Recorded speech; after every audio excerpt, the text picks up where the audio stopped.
Zifahamu kesi za uhaini na historia yake. Kesi za uhaini ni miongoni mwa kesi nzito zaidi katika historia za sheria duniani. Neno uhaini linamaanisha kitendo cha mtu au kundi la watu kusaliti taifa lao, serikali halali au kiongozi mkuu wa nchi. Kwa mfano, kupanga mapinduzi, kushirikiana na adui wa taifa au kutaka kuiondoa serikali kwa nguvu. Katika nchi nyingi duniani, kosa la uhaini limekuwa likichukuliwa kama kosa la juu zaidi, kosa kubwa zaidi dhidi ya dola, na adhabu yake kihistoria imekuwa ni kifo ama kifungo cha maisha. Asili ya kesi za uhaini katika historia ya dunia zilianza zama za kale, zama za zamani kabisa katika utawala wa kifalme. Katika nchi ya Uingereza, kesi maarufu ilimhusisha Sir Thomas More mwaka 1535. Yeye alikataa kukubali utawala wa mfalme Henry wa nane kama mkuu wa kanisa la England. Alishitakiwa uhaini na akauawa. Ufaransa wao, wakati wa mapinduzi ya Ufaransa mnamo mwaka 1793, Malkia Marie Montaigne alihukumiwa kwa uhaini kwa madai ya kushirikiana na mataifa ya kigeni dhidi ya mapinduzi. Marekani wao, kesi ya kwanza kubwa ya uhaini ilikuwa ya Aaron Burr mwaka 1807. Alikuwa makamu wa rais akishtakiwa kwa kupanga njama za kuanzisha mapinduzi dhidi ya serikali mpya kusini mwa Marekani. Kesi hiyo ilionyesha jinsi serikali ilivyokuwa makini kulinda mamlaka na usalama wa taifa hilo. Kwa upande wa Afrika, kuna kesi nyingi sana za masuala ya uhaini. Miongoni mwa nchi hizo za Afrika ambazo baada ya kupata uhuru zilikuwa na kesi hizo ambazo zilihusishwa na masuala ya kisiasa, mapinduzi na migogoro ya madaraka. Wakati katika nchi ya Kenya mwaka 1952, mapinduzi ya Mau Mau, wakati wa wanaharakati wa Mau Mau, viongozi kama Dedan Kimathi walishtakiwa kwa uhaini kwa kupinga utawala wa kikoloni. Walikamatwa na kuhukumiwa. Katika nchi za Kiafrika zilipata pia kesi za uhaini baada ya uhuru na wakati wa ukoloni, na mara nyingi kesi hizi zilihusishwa na masuala ya kisiasa, mapinduzi na migogoro ya madaraka. Na mwaka 1952 katika serikali ya Kenya ilitokea mapinduzi ya Mau Mau. Wakati wa wanaharakati wa Mau Mau, viongozi kama Dedan Kimathi walishtakiwa kwa uhaini wa kupinga utawala wa kikoloni. Walikamatwa na kuhukumiwa kuuawa mnamo mwaka 1957. Ghana ilikuwa mwaka 1966 hadi mwaka 1982. Baada ya mapinduzi ya kijeshi, viongozi mbalimbali walishtakiwa kwa uhaini kama jaribio la kupindua serikali. Uganda nayo haikubaki nyuma. Mnamo mwaka 1972 hadi mwaka 1980, wakati wa utawala wa Idi Amin, watu wengi walihukumiwa ama kuuawa wakidaiwa kwamba wanafanya uhaini, wakiwemo wapinzani wa kisiasa. Kwa upande wa Tanzania, baada ya uhuru mnamo mwaka 1961, Tanzania haijawahi kushuhudia kesi nyingi za uhaini kama mataifa mengine kutokana na utulivu wa kisiasa na umoja uliojengwa na Mwalimu Julius Kambarage Nyerere. Hata hivyo, kuna matukio machache yaliyogusa dhana ya uhaini. Jaribio la mapinduzi Zanzibar mwaka 1964.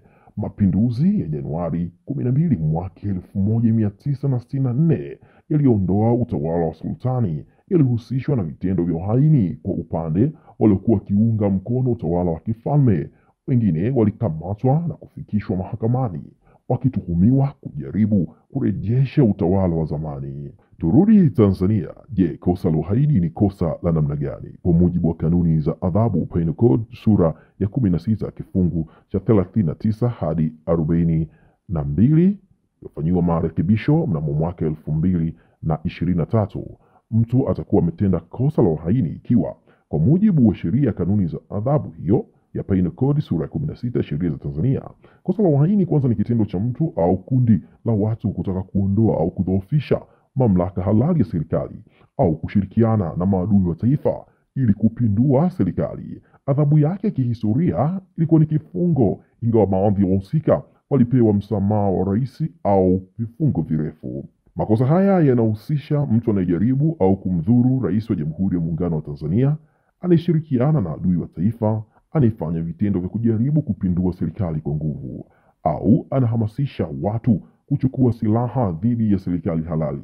Adhabu yake katika sheria inaelezwa ni kifungo cha maisha kulingana na mazingira ya kesi ama kifo. Chini ya utawala wa baba wa taifa Mwalimu Julius Kambarage Nyerere mnamo mwaka 1961 hadi mwaka 1985, Tanzania ilipita katika nyakati mbalimbali za kisiasa na kijamii ambazo zilihusisha jitihada za kujenga umoja wa kitaifa, kulinda usalama wa nchi changa baada ya uhuru. Miongoni mwa changamoto zilizojitokeza zilikuwa ni vitendo vya uhaini, jaribio la kupindua serikali halali kwa njia zisizokuwa za kikatiba. Katika kesi ya uhaini ya mwaka 1964, miongoni mwa kesi za awali ilikuwa ni kesi ya uhaini ya mwaka 1964, Zanzibar, mapinduzi na jeshi la polisi. Baada ya mapinduzi ya Zanzibar ya Januari mwaka 1964, kulikuwa kuna hali ya mvutano mkubwa wa kisiasa kati ya wafuasi wa serikali ya mapinduzi ya Zanzibar ASP na wale wa chama cha Afro Shirazi Party ASP dhidi ya ZNP na ZPPP walikuwa wamepoteza madaraka. Tukio hilo lilipelekea baadhi ya maafisa wa jeshi la polisi kuhusishwa na mipango ya kutaka kupindua serikali mpya ya Sheikh Amri Abeid Karume. Tukio hilo lilihusishwa na mipango ya kutaka kupindua serikali mpya ya Sheikh Abeid Aman Karume. Hatua zilichukuliwa, wengi walikamatwa na kufunguliwa mashtaka ya uhaini.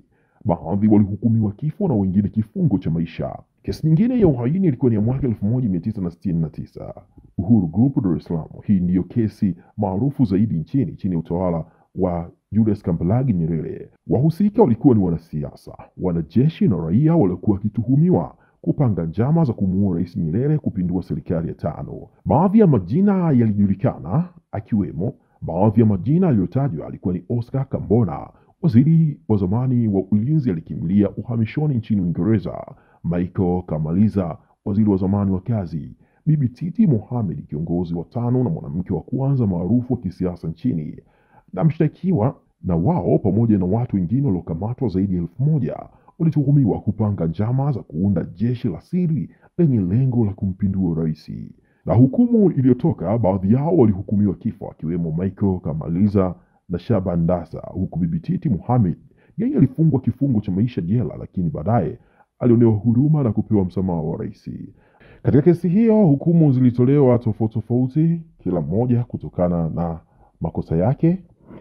Katika kesi hiyo hukumu zilitolewa tofauti miongoni mwa washtakiwa, japo sheria ilikuwa inasema ni kifungo cha maisha ama kufa. Wapo ambao walifungwa miaka 10, akiwa Bibi Titi Mohamed ambaye alikuja kutoka baada ya msamaha wa Rais Nyerere baada ya kufungwa kifungo baada ya kukaa gerezani kwa muda wa miaka 7. Kesi hiyo iliyosikilizwa kuanzia Jumatatu Juni 8 mwaka 1970 ilidumu kwa siku 127. Hivyo ilikuwa ni kesi iliyosikilizwa kwa muda mrefu zaidi katika historia ya Tanzania, kufikia wakati huo ambapo ilikuwa ikisikilizwa chini ya Jaji Georges. Jaji Georges hakuwahukumu watumia hao adhabu ya kifo kama sheria ilivyokuwa ikielekeza, lakini alihukumu kila mmoja hukumu yake, huku Bibi Titi Mohamed, Glaili Kunga Mataka, Elia Dastan Lifa Chipaka na John Lifa Chipaka walikuwa ni miongoni mwa watuhumiwa katika shauri hilo. Walihukumiwa vifungo vya maisha gerezani. Michael Kamaliza na William Makori Chacha walihukumiwa kifungo cha miaka 11, wakati Alfred Fripe Mlingi alifutiwa mashtaka hayo, lakini hiyo ni baada ya kuwekwa kizuizini kwa miezi 16. Kambona yeye alitajwa kama kiongozi wa uhaini huo, alihukumiwa bila yeye kuwepo mahakamani, na pia alihukumiwa kifungo cha maisha. Hata hivyo baada ya miaka 7 baada ya hukumu hiyo, Bibi Titi Mohamed aliachiwa huru kwa msamaha wa rais. Hiyo ni miongoni mwa kesi ambazo zilitikisa zaidi katika historia ya Tanzania, lakini pia inakupa picha ya aina ya makosa ya uhaini na watu ambao wamewahi kushtakiwa kutokana na makosa hayo ya uhaini.